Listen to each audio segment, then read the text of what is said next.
So, identity is who we are, and whether we consciously acknowledge it or not, we're defined by our identities.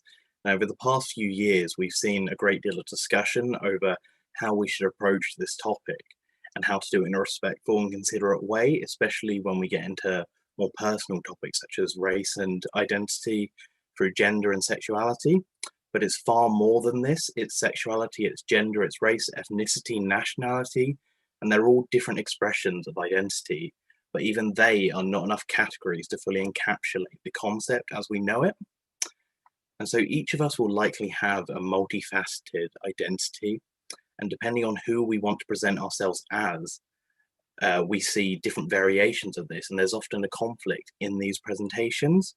We need only to look to Brexit over the past few years to see how conflicting ideas of identity can result in disagreement. Are we European? Are we passionate about geopolitical collaboration with the EU? Or are we British and desperate for some international sovereignty and political independence on this matter? Many of us here will be both British and European by definition. And it's the emotional weight attached to these ideas of identity which causes this conflict, and we're seeing a polarization in the UK. Generationally, we often see a different approach in how we perceive identity. It's not just Brexit, we see it more than this. We see it in most topics about anything with identity, that older generations and younger generations will approach these ideas very differently. For example, most Leave voters tended to be older, while most Remain voters tended to be younger. And it's not a one-size-fits-all category, but we certainly seem to see the trend going these way. And we see this with acceptance of gender identity on a spectrum rather than as a binary. Identity is approached by so many different viewpoints, and they do tend to align with people's ages. Of course, this isn't always the case, but it's important to clarify that identity is not a new concept. It's not a phase conceived out of liberalism or political correctness or even identity politics.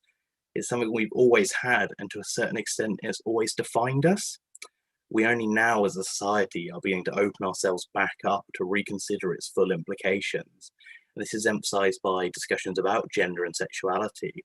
Or some might wish to disregard trans and non-binary people as being part of a trend or a form of denialism from reality. We know that historically this isn't true. Trans and non-binary people have always existed and will continue to do so. It's only our acceptance of more diverse gender expressions that's fluctuating. So alongside this widening discussion about how we should accept different identities, we're seeing a new complication arising, and it's an identity crisis. It's a phrase we often use without full understanding of what it means and what its implications are. And within the UK, we can see multiple conflicts in identity resulting in crisis. We already touched upon how Brexit is indicative of a national identity crisis. Are we a nation that doesn't fully know who we are anymore? Are we British or are we more than that? Are we still European? And we see debates surrounding, for example, the Gender Reform Act highlighting our insecurities around masculinity and femininity, about what it means to be someone in a certain gender identity. The discourse bounced on by Black Lives Matter reveals our sensitivity around racial identities and the historic formulation of what it means to be white or what it means to be Black. And so much of how we understand the identity crisis is a result of unfamiliarity with what our various identities represent and how they're constructed.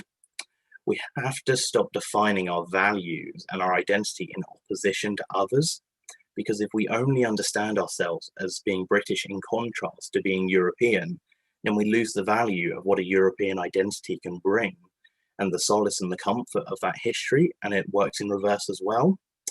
And if we only understand masculinity in opposition to femininity, then we cannot truly understand or comprehend the nuance of what gender identity is and what it means to be ourselves. The identity crisis is something which is so negatively conceived that we have to delve into these topics, which is why it was really important for the second event of this series to go straight into the heart of the issue. Because we are in a crisis, but how we get out of it is by greater understanding.